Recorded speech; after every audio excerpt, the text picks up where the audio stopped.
अस्सलाम वालेकुम स्टूडेंट्स। तो आज हम पढ़ने जा रहे हैं डेफिनेशंस ऑफ एंजाइम और उसके बाद ही कैरेक्टरिस्टिक ऑफ एंजाइम। कल हमने पढ़ा था कि जो एंजाइम क्या होते हैं और एंजाइम की जो कुछ मेटाबॉलिक रिएक्शन जो है वो कर रहा होता है। तो आज हम पढ़ने जा रहे हैं डेफिनेशन।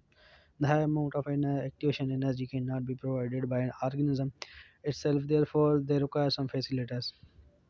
किसी भी ऑर्गेनिज्म को जो है वो जो केमिकल रिएक्शन हो रहे होते हैं वो खुद इतनी एक्टिवेशन एनर्जी प्रोवाइड नहीं कर सकता, इसलिए इसको क्या चाहिए होते हैं, ऑर्गेनिज्म को कुछ फैसिलिटर्स चाहिए होते हैं जो कि एक्टिवेशन एनर्जी या इनिशिएट करने के लिए कोई भी केमिकल रिएक्शन इनिशिएट करने के लिए कुछ एनर्जी चाहिए होती है। तो वो कौन प्रोवाइड करते हैं? कुछ फैसिलिटर्स होते हैं।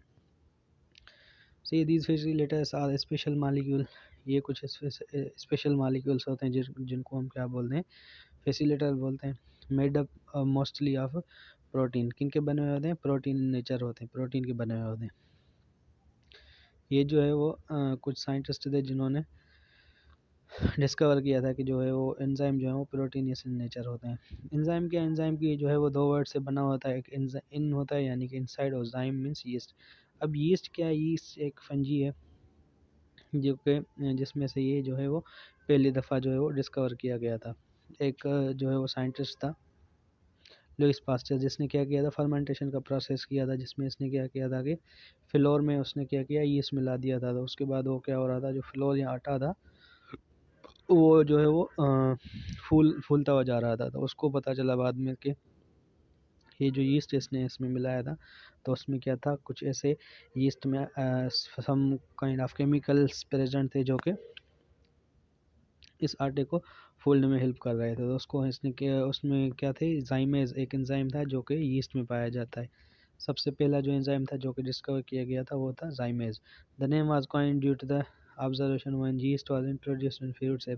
अब आपने देखा होगा कि जो ग्रेप होते हैं, ग्रेप को रखने के बाद उसमें फर्मेंटेशन का प्रोसेस किया जाता है। उसके बाद उसको क्या किया जाता है? अल्कोहल में कन्वर्ट किया जाता है। तो ये भी क्या होता है कि उसमें यीस्ट का जो है वो फिर जो है ग्रेप होते हैं और यीस्ट, इन दोनों का रिएक्शन कराया जाता है तो वो किस में कन्वर्ट हो जाते हैं? अल्कोहल में कन्वर्ट हो जाते हैं। इस प्रोसेस को क्या बोलते हैं?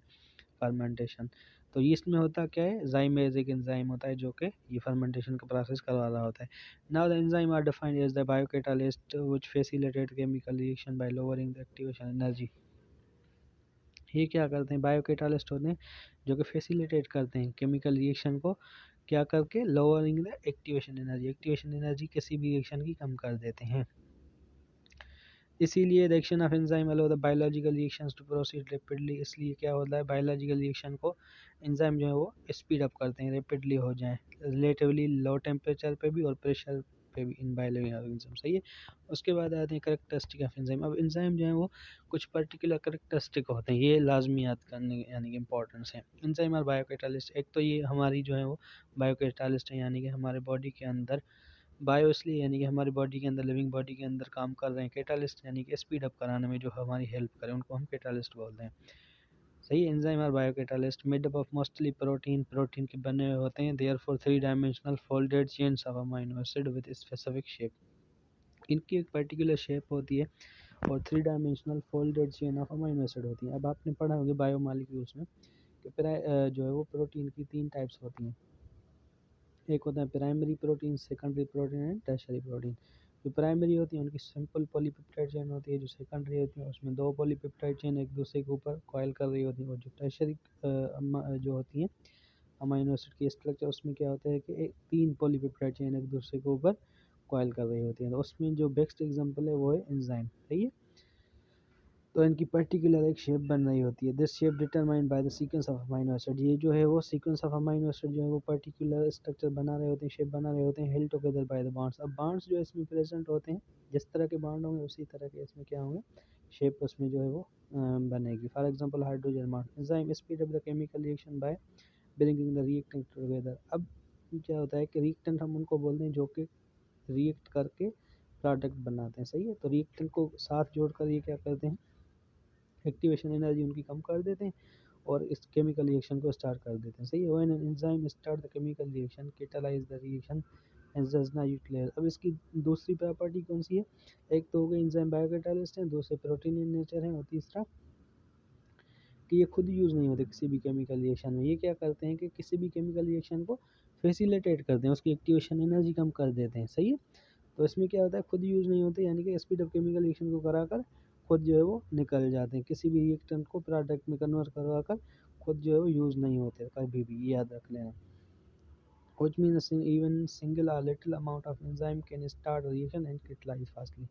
यानी कि कुछ थोड़े अमाउंट में भी अगर एंजाइम प्रेजेंट होगा तो किसी भी केमिकल रिएक्शन को, पर्टिकुलर रिएक्शन को परफॉर्म करने में हेल्प कर देगा। There presence does not affect the nature and property of products. इनकी प्रेजेंस जो है वो nature and property of and products को अफेक्ट नहीं करती। यानी कि जब दो रिएक्टेंट एक दूसरे के साथ रिएक्ट कर रहे हैं उसकी in the presence of enzyme, तो एंजाइम जो है वो एंड प्रोडक्ट, जो प्रोडक्ट फिर बन रही होगी उसकी एंड प्रोडक्ट की नेचर और प्रॉपर्टीज़ को अफेक्ट नहीं करेगा। रिएक्टेंट क्या होते हैं, reactants of enzyme are called substrate. अब सबस्ट्रेट क्या होता है, सबस्ट्रेट और एंजाइम जो है वो कॉम्प्लेक्स बन रहे होते हैं। मैंने पहले भी आपको एक डायग्राम पिछले वीडियो में दिखाई है, अगर आपने वो नहीं देखी तो पहले वो भी देख लें। उसमें मैंने कैरेक्टरिस्टिक ऑफ एंजाइम, यानी कि एंजाइम की क्यों ज़रूरत पड़ी, एंजाइम कैसे वगैरह कवर कर दें, वो भी हमने इसको डिस्कस किया था पहले लेक्चर में, सही है। तो एंजाइम जो है रिएक्टेंट्स ऑफ एंजाइम होते हैं जिनको हम क्या बोलते हैं, सबस्ट्रेट, सही है। They are very specific in their reaction. ये क्या करते हैं, स्पेसिफिक होते हैं, यानी कि पर्टिकुलर एंजाइम पर्टिकुलर रिएक्शन के लिए रिस्पॉन्सिबल होता है। Single enzyme catalyse only single chemical reaction और ग्रुप ऑफ रिलेटेड रिएक्शंस।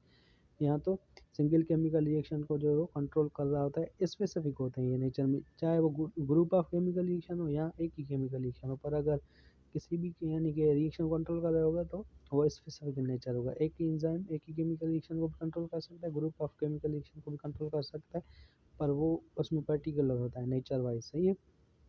जैसे कि प्रोटीन को तोड़ने के लिए सिर्फ और सिर्फ पेप्सिन जो होता है वो जो है वो पर्टिकुलर स्पेसिफिक अपनी जो है वो परफॉर्म कर रहा होता है। अमाइलेज जो होता है, सिल्वर अमाइलेज वो क्या कर रहा होता है, स्टार्च को तोड़ रहा होता है, और लाइपेज क्या कर रहा होता है, लिपिड को तोड़ रहा होता है। तो ये जो है वो स्पेसिफिक इन नेचर होते हैं। Small portion of enzyme where substrate attached with enzyme. अब एंजाइम में कुछ ऐसे सब जो है वो साइट्स होती हैं जहाँ पर सबस्ट्रेट आके अटैच होता है, तो उसको हम क्या बोलते हैं, active site. The shape of active site is complementary to the shape of substrate. अभी क्या होता है कि जो शेप ऑफ एक्टोसाइट होता है वो बिल्कुल अपोजिट में होता है। जैसे कि आपने ताला देखा होगा कि ताला जो होता है वो जो जब हम उसको की लगाते हैं तो की जो है वो बिल्कुल उसके यानी कि उसमें अपोजिट जो है वो शेप बना हुआ होता है, ताकि इजीली जो है वो लॉक को खोला जा सके, सही है। They are sensitive in minor change in pH. PH के चेंज होने में भी ये बहुत सेंसिटिव होते हैं, यानी कि थोड़ी भी अगर हमारे बॉडी के अंदर पीएच चेंज हो गई तो उसको भी ये जो है वो डिटेक्ट कर लेते हैं, टेम्परेचर को भी और सबस्ट्रेट कंसंट्रेशन। अब सबस्ट्रेट कंसंट्रेशन का क्या मतलब है कि जो सबस्ट्रेट जो होंगे, मिसाल तो रिएक्टेंट जो कर रहे हैं उसकी अगर हम कंसंट्रेशन बढ़ा देंगे तो ये जो है वो एंजाइम प्रॉपरली वर्क नहीं कर पाएगा, इसको बोलते हैं सबस्ट्रेट कंसंट्रेशन। अगर कम कर देंगे तो जल्दी जो है वो अपना रिएक्शन कंप्लीट कर देगा, अगर बढ़ा देंगे तो उसकी यानी कि एक्टिविटी पे अफेक्ट हो जाएगा। Some enzyme require cofactor for their function. अब एंजाइम को भी कुछ कोफैक्टर रिक्वायर होते हैं अपनी फंक्शनिंग करने के लिए। इन कोफैक्टर्स को क्या बोले, cofactor is non proteinaceous substance. Cofactor क्या होता है, नॉन प्रोटीनियस सब्सटेंस होता है, विच में भी ऑर्गेनिक और इनऑर्गेनिक। अब वो ऑर्गेनिक भी हो सकते हैं और इनऑर्गेनिक भी हो सकते हैं, जैसे कि जिंक आयन हो गया, मैग्नीशियम आयन हो गया, मैंगनीज हो गया, फीरियस हो गया, क्यूपरिक आयन हो गया, पोटेशियम, सोडियम। और ऑर्गेनिक में कौन से आते हैं कोफैक्टर, जैसे NADP, NADN, FAD are used in enzyme as cofactor. उसके बाद आता है प्रोस्थेटिक ग्रुप। अब प्रोस्थेटिक ग्रुप के दो टाइप्स होते हैं, एक होते हैं ऑर्गेनिक और दूसरे होते हैं इनऑर्गेनिक।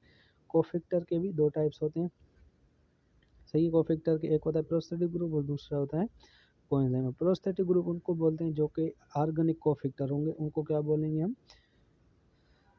उनको हम बोलेंगे प्रोस्थेटिक ग्रुप। कोफैक्टर के दो टाइप होते हैं, एक होता है प्रोस्थेटिक ग्रुप, दूसरा होता है कोएंजाइम। अब अगर ऑर्गेनिक कोफैक्टर होगा तो उसको हम प्रोस्थेटिक ग्रुप बोलेंगे, जिसमें हमारे कौन कौन से आ रहे थे, NAD, NADP, सही है, ये जो है वो प्रोस्थेटिक ग्रुप में पर ऑर्गेनिक है। और उसके बाद है coenzyme.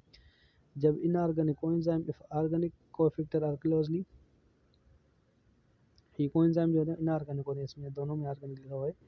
Cofactor loosely attached with enzyme. जो कोएंजाइम होते हैं वो क्या होते हैं, लूजली अटैच्ड होते हैं, और जो ऑर्गेनिक प्रोस्थेटिक ग्रुप होते हैं वो क्या होते हैं, टाइटली बाउंड होते हैं। यानी कि जैसे कि लिपोप्रोटीन हो गया, तो लिपिड और प्रोटीन का जो कॉन्जुगेटेड मॉलिक्यूल बन रहा है, तो इसमें जो लिपो है ना, तो लिपो जो है वो शो कर रहा है किसको, प्रोस्थेटिक ग्रुप को, सही है, प्रोटीन के साथ। ऐसे ही ग्लाइकोप्रोटीन भी होता है, सही। ऐसे बहुत सल्फोप्रोटीन भी होता है, सल्फोलिपिड भी होता है, बहुत सारे और भी मॉलिक्यूल्स होते हैं जो कि कंजुगेटेड मॉलिक्यूल बना रहे होते हैं। तो जो एडिशनल ग्रुप लगा होता है उसको ही हम प्रोस्थेटिक ग्रुप बोलते हैं।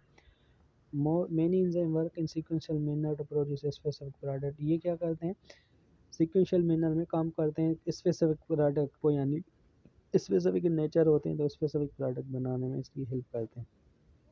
इसी पाथवे को हम क्या बोलते हैं, metabolic pathway. Activity of enzyme can be enhanced by activator. अब एक्टिविटी ऑफ एंजाइम किस तरीके से हम बढ़ा सकते हैं, या तो एक्टिवेटर लगाएंगे कि इसकी जो है वो एक्टिविटी और बढ़ जाए, and can be decrease by inhibitor. तो कुछ इनहिबिटर्स होते हैं और कुछ एक्टिवेटर्स होते हैं जिनकी वजह से इसकी एक्टिविटी इंक्रीज और डिक्रीज की जा सकती है। Enzyme inhibitor is a molecule that binds to enzyme. अब एंजाइम की एक्टिविटी कैसे बढ़ाई जाती है और कैसे कम की जाती है, तो एंजाइम इनहिबिटर जो होते हैं वो क्या करते हैं, मैंने आपको बताया कि एक पर्टिकुलर साइट होती है जहाँ पर आकर सबस्ट्रेट अटैच होता है, उसको हम बोलते हैं एक्टिव साइट। अब एंजाइम इनहिबिटर जो होता है वो एंजाइम की एक्टिव साइट को ब्लॉक कर देता है, तो सबस्ट्रेट जो होता है वो आकर बाइंड नहीं हो सकता किसी भी एंजाइम के साथ, तो उसकी जो है एक्टिविटी इनहिबिट हो जाती है। अगर मैं आपको दिखाऊं, ये देखें, अब ये एंजाइम है, ये एंजाइम में ऊपर ऊपर जो ग्रीन कलर में बना है, उसके बाद ये जो पर्पल कलर में बने हुए सबस्ट्रेट है, ये देखें बिल्कुल कॉम्प्लीमेंट्री है, यानी कि उसकी राउंड स्ट्रक्चर जो सर्कल हाफ सर्कल बने हुए हैं उसके एंजाइम के ऊपर, ये क्या है, इसकी एक्टिव साइट है, और उसके बाद सबस्ट्रेट आकर अटैच हो रहे हैं ये दोनों। अब यहाँ पर अगर ये जो सर्कल हाफ सर्कल बने हुए हैं इधर आकर अगर इनहिबिटर आकर अटैच हो जाएगा तो जो है वो सबस्ट्रेट अटैच नहीं होगा, इसीलिए उनको बोलते हैं इनहिबिटर। अब देखिए कैसे, यानी कि एंजाइम और सबस्ट्रेट एक दूसरे के साथ कॉम्प्लेक्स बना रहे हैं और जो है वो प्रोडक्ट में कन्वर्ट हो रहे हैं। प्रोडक्ट में कन्वर्ट होने के बाद एंजाइम जो है वो यूटिलाइज खुद नहीं हुआ, इसकी भी ये भी यानी कि स्पेसिफिक नेचर होती है, खुद यूज़ नहीं होता, यूटिलाइज नहीं होता, और प्रोडक्ट की प्रॉपर्टीज़ और नेचर पे भी ये जो है वो अफेक्ट नहीं करता। उसके बाद प्रोडक्ट अलग हो जाती है और उसके बाद एंजाइम फिर फ्री हो जाता है, फिर जो है वो रीयूटिलाइज हो जाता है। तो आज हमने पढ़ा कि ये जो है वो इसकी कुछ प्रॉपर्टीज़ थी, सही है। अगले में उसके बाद uses of enzyme, many enzyme use in commercial industries, most common industries are paper industry में जो है वो to get the cellulose for paper making. अब पेपर मेकिंग में भी क्या किया जाता है कि कुछ ऐसे एंजाइम्स होते हैं जो कि सेल्यूलोज बनाने में हमारी मदद करते हैं, सही है। फूड इंडस्ट्री में क्या करते हैं, बेकरी प्रोडक्ट्स जो है वो पिज़्ज़ा या कुछ ऐसे जो है वो प्रोडक्ट्स बनाने में हमारे जो है एंजाइम यूज़ किए जाते हैं। Brewing industry for conversion of sugar into alcohol. अब शुगर को जो है वो अल्कोहल में कन्वर्ट किया जाता है, जैसे मैंने आपको बताया कि ग्रेप्स जो होते हैं उनको by the process of fermentation alcohol में कन्वर्ट किया जाता है। उसके बाद ये बायो डिटर्जेंट्स, जो हमारे जो कलर वगैरह होते हैं उनको जो है वो डिटर्जेंट्स जो होते हैं, जैसे कि हमारा साबुन वगैरह हो गया, या जो दूसरे जो होते हैं यानी कि सर्फ वगैरह यूज़ करते हैं हम, स्टेन यानी कि जो दाग वगैरह यानी कि जो लग जाते हैं उनको हटाने में भी, कलर वगैरह तो उनको हटाने में भी ये जो है वो यूज़ किए जाते हैं। उसमें भी क्या होता है, एंजाइम जो है पर्टिकुलर वर्क करते हैं, जिसकी वजह से एंजाइम बहुत सारी जगहों पे हमारी डेली लाइफ में भी यूज़ होते हैं। कुछ इनऑर्गेनिक होते हैं, कुछ ऑर्गेनिक होते हैं, सही है। तो ये हमने आज पढ़ा, और उसके बाद कल हम पढ़ेंगे factor affecting activity of enzyme, सही है। अगर आपने अभी तक मेरा चैनल सब्सक्राइब नहीं किया हुआ तो इंशाल्लाह ताला अगले यानी कि ऐसे ही वीडियोस आते रहेंगे। अगर फ़ायदा हो रहा है, समझ में आ रही है बात, तो दोस्तों के साथ भी शेयर करें। तब तक के लिए अल्लाह हाफिज़।